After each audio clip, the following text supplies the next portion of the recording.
주일 저녁 예배 가운데 하나님이 주시는 놀라운 은혜가 풍성히 임하는 귀한 은혜의 시간 될 줄 믿습니다. 어린 시절 누구나 다 한번 경험해 본 것이 있다면 이런 게 있지 않을까 싶습니다. 누구가 누구를 좋아한대요.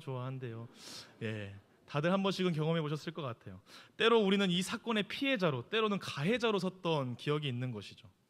물론 이게 짝사랑이 진실인 경우가 있지만 그렇지 않은 경우도 분명히 존재합니다. 딱히 서로 아무런 감정이 없는 사이임에도 어느새 반 전체를 뒤엎고 있는 그 소문이 이미 사실이 되고 현재 벌어지고 있는 일이 되어버린 경험이 있는 것이죠. 철학자이자 작가인 정인규 씨는 이러한 현실을 빗대어서 지금 사회를 바라보며 하나의 책을 썼는데요, 바로 시선 과잉 사회라는 책의 제목입니다. 이 책에서 저자는 우리에게 이러한 질문으로 시작하고 있는데요, 당신의 시선은 어디에 있습니까? 우리의 시선은 여러 가지 역할을 합니다. 누군가 대상을 바라보는 것으로 그 사람을 인식하고 한 사람을 우리의 시선으로 해석하게 되는 것이죠. 외모나 헤어스타일, 옷 스타일이나 행동 전부 우리의 시선 안에서 재해석되어 우리 안에 정립이 됩니다. 그래서 우리가 똑같은 사람을 바라보더라도 두세 사람이 모인 곳에 다른 해석이 존재할 수 있는 것이죠.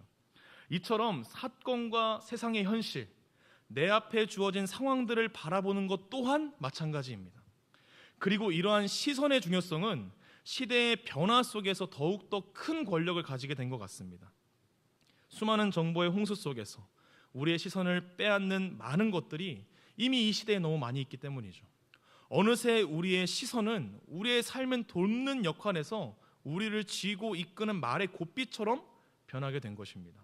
그리고 이러한 변화는 세상 속 그리스도인으로 살아가는 우리에게도 큰 걸림돌이 되어버린 것이죠. 하나님의 시각으로 바라본 현실과 세상의 시각으로 바라본 현실, 이 두 가지 현실 속에서 살아가게 되고 우리는 그 안에서 때로는 세상의 시각으로 바라본 현실에 묶여 살아갈 때가 점점 더 많아지고 있는 현실을 바라보게 됩니다. 뉴스 속에서 바라보는 사회는 날이 갈수록 악해지고 서로를 속고 속이는 것이 점점 더 교묘해지고 전쟁과 기근은 끊이지 않고 마약과 경제 위기에 무너지는 그 나라들의 모습을 볼 때마다 우리 안에는 이러한 두려움의 바닷속에서 우리를 구원할 방주를 찾게 되는 것이죠. 그런 우리에게 오늘 말씀은 이렇게 질문하는 것 같습니다. 당신의 시선은 지금 어디에 있습니까? 지금 우리의 시선은 어디를 향해 있나요? 오늘 우리에게 주어진 시인의 고백은 부제가 있습니다. 바로 다윗이 사울을 피하여 굴에 있던 때라는 제목입니다. 사무엘상 22장 그곳에서 가드왕을 피하기 위하여 미친 척을 하고 숨었던 그 아둘람 군 속에 있었을 때인지, 아니면 사무엘상 24장에 사울의 옷자락을 베어내었던 그 엔딕의 광야 속 굴 속에 있었던 그 시점일지 우린 정확히는 알 수는 없습니다. 역사적인 사실과 연결하여 우리가 이 시편에 부르짖는 간구의 기도를 더 깊게 묵상할 수 있긴 하는 것이죠. 그리고 오늘 이 말씀 앞에 선 우리도 시편 57편의 그 간구의 기도를 통하여 우리의 삶을 비춰보는 은혜의 시간이 되길 진심으로 기도합니다. 오늘 우리가 이 소제목을 다시 한번 살펴볼 필요가 있는데요, 바로 다윗이 사울을 피하여 굴에 있었던 때에 쓰여진 기도의 시라는 것입니다. 이러한 연결이 가능할 수 있는 것은 바로 1절에 있는데요, 우리 함께 1절의 말씀을 함께 읽어보도록 하겠습니다. 시작. 하나님이여 내게 은혜를 베푸소서, 내게 은혜를 베푸소서. 내 영혼이 주께로 피하되 주의 날개 그늘 아래에서 이 재앙들이 지나가기까지 피하리이다. 아멘. 우리는 이러한 소제목과 이 기도의 간구의 표현을 통해서 다윗의 시점과 이 시편을 연결할 수 있게 됩니다. 1절에서 기도하는 자는 피난처를 찾고 있고 재앙이 끝나기까지 주의 날개 그늘 아래에서 머물고 싶다라고 고백하고 있기 때문이죠. 그러나 우리가 이러한 것들을 통해서 이 시편 57편이 나타내고자 하는 것이 이 기도를 작성한 다윗의 놀라운 믿음을 드러내고자 하는 것은 아닙니다. 이 말씀 앞에 선 우리에게 이 기도가 어떠한 상황 가운데에서 사용될 수 있을지 그 예시를 보여주고 있는 것이죠. 이 기도는 그 시대 그 상황을 살고 있었던 다윗의 신앙의 기도로 끝나는 것이 아니라 우리의 삶과 우리의 상황 속에서 우리가 하나님 앞에 드려야 하는, 드릴 수 있어야 하는 기도라는 것입니다. 오늘 이 말씀을 통하여서 우리의 입술의 기도가 변화되는 은혜를 허락하여 주시길 진심으로 기도합니다. 오늘 1절의 말씀의 시작은 은혜를 베풀어 달라는 두 번의 고백으로 시작됩니다. ESV 성경에서는 Be merciful to me, 히브리어 원어로는 구불이다 라는 뜻을 가진 하난 엘로힘 하난으로 기록되어 있습니다. 이러한 반복된 기도를 통해서 이 시편에 있는 이 저자는 시인의 상태를 보여주고 있는 것이죠. 가득 차서 넘쳐 흐를 것 같은 슬픔과 근심과 불안이 가득하여서 한 번의 말로는 모든 것이 표현되지 않는 그 간절함을 지금 이 시인은 표현하고 있는 것입니다. 은혜를 베풀어 주십시오. 은혜를 베풀어 주십시오. 이렇게 간구하게 되는 것이죠. 내가 구부리고 구부릴 만큼 내 고통이 너무나도 크고 주님의 긍휼이 없이는, 자비가 없이는 살아갈 수조차 없을 것만 같은 그 견디기 어려운 순간 속에서 이 시인이 있다고 말하고 있는 것입니다. 우리도 또한 이러한 말할 수 없는 탄식의 순간들이 찾아올 때가 있는 것이죠. 갑자기 찾아오는 질병의 순간들이 찾아오거나, 가정 안에서 느끼는 어려움, 또 자녀와의 불화가 있을 때 나의 일터에서 느끼는 그 큰 어려움도 있을 수 있습니다. 또한 경제적인 어려움들이 밀려오는 순간들도 분명히 있는 것이죠. 이뿐만 아니라 나의 마음 안에서 일어나는 허무감과 고통과 외로움과 자존감, 결여 등등 우리를 아프게 하는 수많은 순간들이 찾아올 때가 있습니다. 그럴 때 오늘 이 시편의 저자의 고백처럼 우리의 입술의 말로 형용할 수 없는 그 고통이 밀려오는 것이죠. 그리고 이러한 현실에서 우리 또한 이 시편의 저자처럼 피난처를 찾고자 합니다. 그러나 때로는 우리의 입술과 우리의 행동이 다를 때가 있는 것들을 보게 되는 것이죠. 말로는 하나님의 도우심을 구하고 하나님의 때를 기다리겠다는 그 결단을 드리면서도 한편으로 내가 해결할 수 있는 다른 방법을 향해 눈을 돌리는 우리들의 모습을 바라보게 되는 것입니다. 물론 하나님의 도우심을 전적으로 의지하며 나의 삶을 돌아보며 방법을 찾는 것은 필요합니다. 하나님께서는 사람을 통해서 삶의 놀라운 일들을 펼쳐나가시기 때문이죠. 그러나 우리의 삶의 순서는 바로 세워져야 한다는 것이죠. 먼저 간구해야 하며 먼저 주의 날개 그늘 아래로 달려가는 믿음의 발걸음이 있어야 한다는 것입니다. 시인은 계속해서 이야기합니다. 아직 이 재앙들이 전부 지나가진 않았지만 내가 주님의 그 날개 그늘 아래로 피하겠다는 믿음의 고백을 드리고 있는 것이죠. 그리고 뒤이어 2절에 시인은 그러한 믿음의 고백의 절정을 보여주고 있습니다. 함께 읽겠습니다. 시작. 내가 지존하신 하나님께 부르짖으며 곧 나를 위하여 모든 것을 이루시는 하나님께로다. 아멘. 하나님 앞에 부르짖었던 이 고백의 가사가 이제는 이 시를 듣고 보고 있는 청중들을 향하여 하나님에 대한 자신의 믿음을 선포하고 있는 모습으로 바뀝니다. 내가 지존하신 하나님께 부르짖었고 하나님께서는 모든 것을 이루실 것이라는 고백을 나를 바라보고 있는 청중들을 향해, 이 시편을 바라보고 있는 우리들을 향해 하고 있는 것이죠. 그러나 우리가 이 구절을 보면서 오해할 수 있는 부분이 있는데요, 내가 원하는 모든 것을 이루어 주신다라고 생각할 수 있는 그런 오해의 소지가 있습니다. 그러나 ESV 성경으로 보면 이렇게 기록되어 있습니다. 한번 보여주시겠어요? To God who fulfills His purpose for me. 무슨 이야기인가요? 그의 목적을 나의 삶 가운데 이루시기를 기다린다 라고 고백하는 것이죠. 나를 위하여 모든 것을 이루시는 하나님이 아닌 나를 위하여 그분의 목적을 이루실 하나님께 부르짖었다고 고백하고 있는 것이죠. 성도 여러분, 오늘 우리가 이 말씀 앞에 우리 스스로를 돌아봐야 하는 줄 믿습니다. 우리의 고통과 어려움이 찾아오는 순간 우리는 어떠한 간구의 고백으로 나아가며 어떻게 살아가고 있는지 말입니다. 오늘 시인은 우리에게 분명히 말하고 있는 것이죠. 하나님 없이는 아무것도 할 수 없습니다. 지존하신 하나님께 부르짖으니 나를 위한 진정한 하나님의 뜻을 나의 삶 가운데 이루어 주십시오. 아멘. 이것이 우리의 삶의 고백이 되어야 하는 것이죠. 유일하게 우리의 삶을 이끄시고 보호하실 그 하나님의 놀라운 은혜 아래 우리가 거해야 한다는 사실입니다.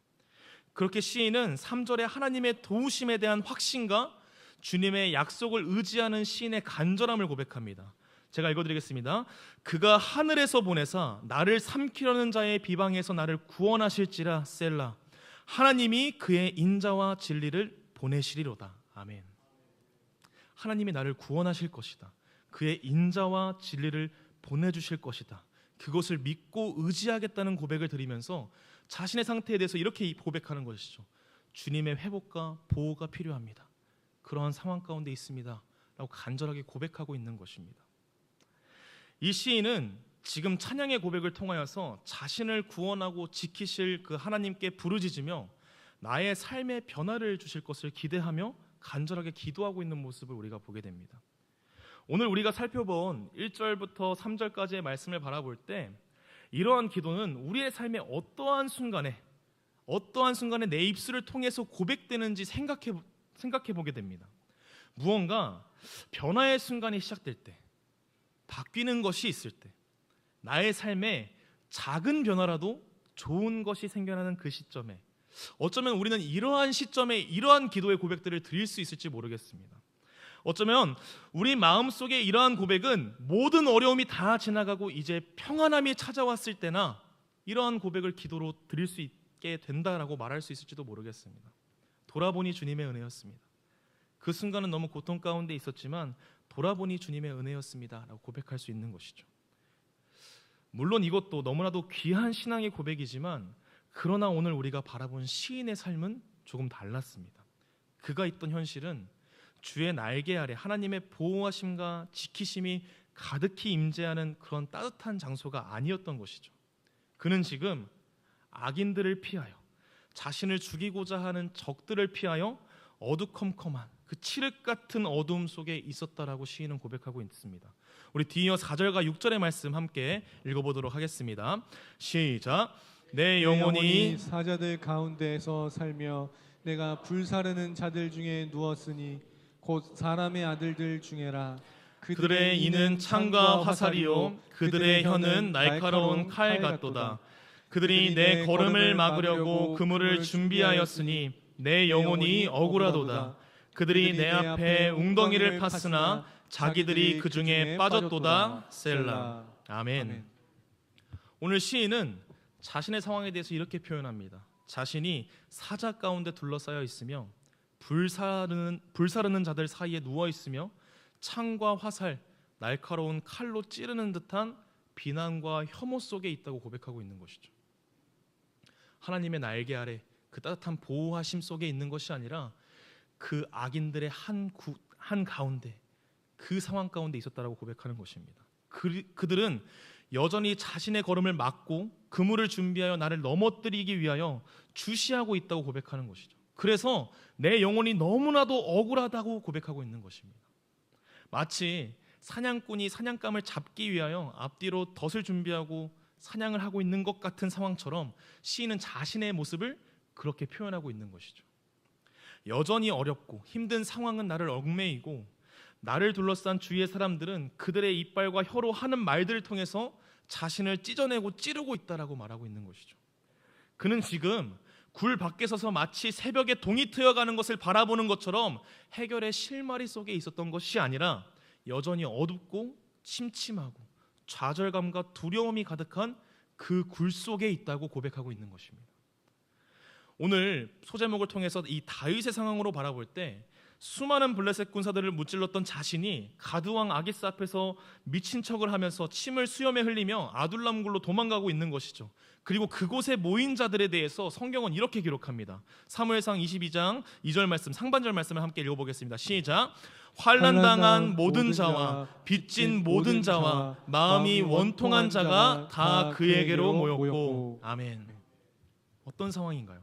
여전히 그곳에서는 한숨과 좌절감이 가득했고 마음속에 원통함이 가득하여 밤마다 울음소리가 흘러나오는 현실 가운데 다윗이 있었다라고 고백하는 것이죠.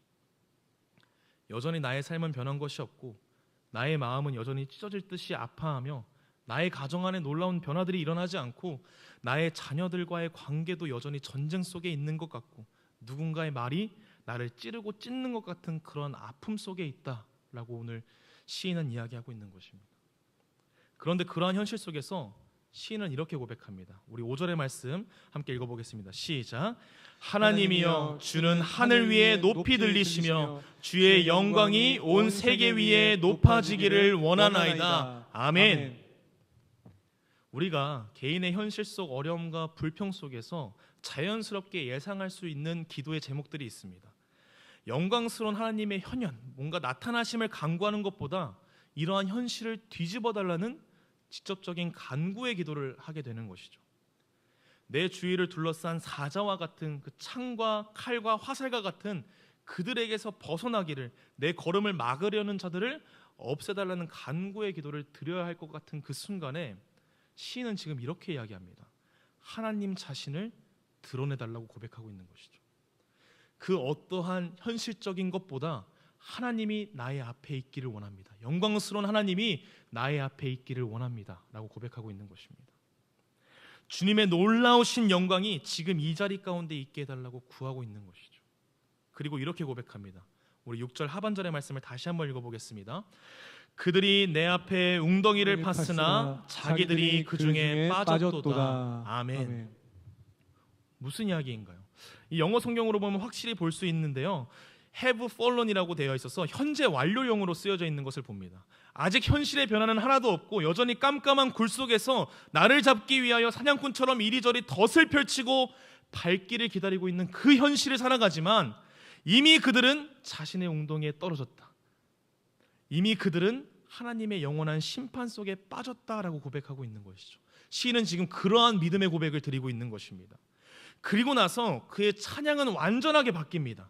내 마음이 확정되고 확정되었으니 내가 주님 앞에 노래하고 찬송할 것입니다. 내 영광아 깰지어다. 모든 악기로 주님을 찬양하며 내가 새벽날이 올 때까지 그 새벽을 깨우며 주님을 찬양할 것입니다 라고 고백하고 있는 것이죠. 여기서 말하고 있는 영광은 자신의 자아의 영광을 말하는 것은 아닙니다. 하나님을 찬양하는 것으로 충만한 상태를 말하고 있는 것이죠. 나는 지금 보잘것없는 모습으로 굴 속에 숨어 있지만 영광스러운 주님을 온전히 찬양할 수 있는 나의 마음의 확정 속에 하나님을 향한 찬양으로 충만해져 있다라고 고백하는 것입니다. 영광스러운 하나님을 찬양함으로 나의 안에 하나님의 영광이 충만해져 있다라는 것을 고백하고 있는 것이죠. 다시 이야기하면 나는 보잘것없는 질그릇이지만 내 안에 담긴 보배가 나를 영광스러운 존재로 만들었다라는 믿음의 고백인 것입니다. 사랑하는 성도 여러분, 우리의 삶에 이러한 기쁨과 확신의 찬양으로 주님 앞에 나아갈 수 있는 믿음이 세워지길 진심으로 기도합니다. 지금 우리가 살아가는 세상은 다양한 일들이 일어나고 있고 우리는 그 모든 것에 대한 수많은 시각들을 바라보게 됩니다. 뉴스를 통해서 바라보는 그 현실은 죄악을 향해서 더 깊게 빠져들어가는 그 인간들의 모습을 보여주고 있고 그에 따른 시각들은 집 밖은 더 이상 안전한 곳이 아니다라고 말하고 있는 것처럼 느껴지죠. 계속되는 경제적 위기와 전쟁의 공포 속에서 불안감과 두려움은 여전히 우리 사회를 뒤엎고 있으며 학생들은 입시 전쟁 속에서 끝나지 않을 것 같은 깊은 구렁텅이에 빠진 것 같은 모습들도 보여집니다. 그렇게 우리를 두려움을 통해서 우리의 시각을 현실 속에 묶어두기를 원하고 있는 것이죠. 스크루테이프의 편지에 등장하는 악마가 자신의 조카 악마에게 사람을 하나님의 품에서 떠나서 자신들의 품 안에 오래 유지시킬 수 있는 방법에 대해서 말을 해주는데요, 이런 문장이 있습니다. 무슨 일이 있어도 우리의 소중한 실제의 삶에서 멀어지는 것을 용납하면 안 돼. 무슨 일이 있어도 우리의 소중한 실제의 삶에서 멀어지는 것을 용납하면 안 돼. 우리의 실제의 삶, 우리의 눈앞에 벌어지고 있는 다양한 시각 속에서 눈을 돌리지 말고 그 삶을 해결하는 것에만 집중하게 해야 한다고 이야기하는 것이죠. 두려움 속에서 살게 하며 우리의 시선을 그곳에 붙잡히게 하고 해결할 수 있는 것처럼 보이지만 진짜 본질이 아닌 세상이 만들어낸 모조품에 불과한 해결책을 두 손에 꼭 붙들고 살아가게 한다는 것입니다. 두려움이 많은 이 세상에서 피할 피난처를 경제적인 부요함과 성공한 삶을 위한 경쟁 앞에 서게 하거나 반대로 그 모든 것에서 아예 멀어져 작은 행복을 지키고 누리며 살아가는 것이 행복해질 수 없는 세상의 해결법인 양 제시하고 있는 것이 바로 이 세상의 모습이라는 것이죠. 그러나 오늘 시편의 말씀을 통하여서 시인은 이렇게 고백하고 있습니다. 그러한 구렁텅이에 빠진 현실을 해결할 수 있는 우리의 유일한 해결책은 바로 하나님 한 분뿐이라는 것입니다. 굴 속에 숨고 떨고 있는 그 순간 하나도 변하지 않는 것 같은 현실 속에서 사람에게는 환난의 시기 속 의존할 것이 없으며 보호하고 지킬 수 있는 능력이 사람에게 없다는 것을 깨달은 시인은 진짜 바라봐야 하는 것이 무엇인지 깨닫게 된 것입니다. 그리고 나서 그의 기도의 간구의 제목은 이렇게 변합니다. 현실에 대한 변화를 만들어달라는 기도나 원수들을 향한 보복에 대한 간구를 부르짖는 기도가 아니라 하나님의 영광을 구하며 오직 하나님의 일어나심을, 하나님께서 나와 함께 하심을 구하게 된 것이죠. 오늘 시인은 여전히 굴 속에 머물고 있습니다. 현실 속에 살아가며 여전히 사냥꾼에게 사냥당하는 현실을 살아가지만 이제는 하나님을 향한 마음의 확정됨을 통하여서 현실에 묶인 시선에서 벗어나 하늘을 바라볼 수 있게 된 것이죠. 굴 속에서 하늘을 바라볼 수 있게 된 것입니다. 그리고 시인은 이렇게 고백합니다. 우리 함께 10절의 말씀을 쉬운 성경으로 함께 읽어보겠습니다. 시작. 주의 사랑은 너무 크셔서 하늘까지 닿고 주의 신실하심은 황궁에 이릅니다. 아멘. 주님의 사랑이 너무 커서 하늘까지 닿고 주님의 신실하심이 창공에까지 이른다라고 고백하고 있는 것이죠. 하나님의 영광이 온 땅에 두루 나타났다라고 고백하고 있는 것입니다. 그러한 현실을 살아가면서 하나님의 영광이 온 땅 가운데 널리 퍼지고 있다라고 고백하고 있는 것입니다.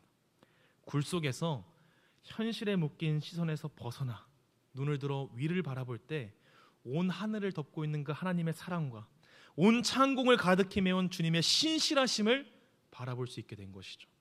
그리고 이제 현실을 이겨내는 믿음의 확신으로 걸어갈 수 있게 된 겁니다. 우리 11절의 고백을 다시 한번 읽어보겠습니다.